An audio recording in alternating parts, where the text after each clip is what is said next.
Estamos vivendo um grande teatro, Fabíola. Você sabe que quando a pessoa dispõe de poder e o exerce em benefício próprio ou de forma arbitrária, erra o alvo. Mas quem abre mão de exercer o poder de que dispõe acaba virando o alvo.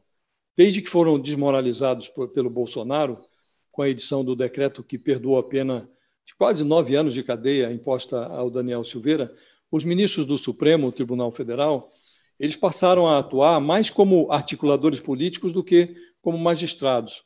Estão negociando com o Congresso uma saída para essa crise. E, com isso, eles contribuem para solidificar a ideia de que a democracia moderna no Brasil ela é constituída por 3 poderes, o judiciário, o legislativo e, acima de ambos, o Bolsonaro.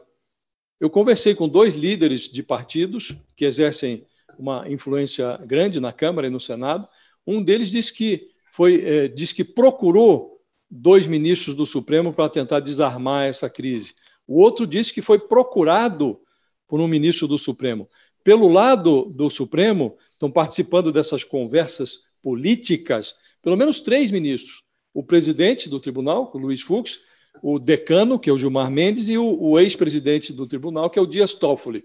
E no Congresso, essas conversas todas desaguam nos gabinetes do Arthur Lira e do Rodrigo Pacheco, que são os presidentes da Câmara e do Senado. Está se armando um grande acordo.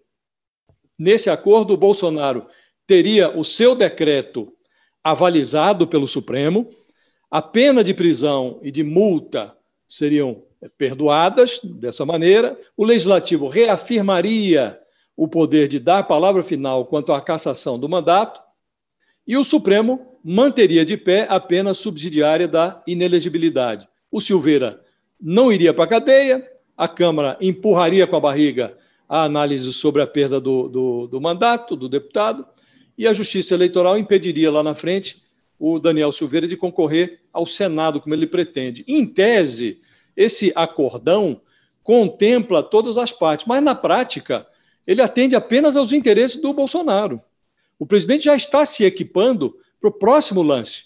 Ele já insinuou que deve descumprir uma eventual decisão do Supremo sobre o marco temporal para terras indígenas.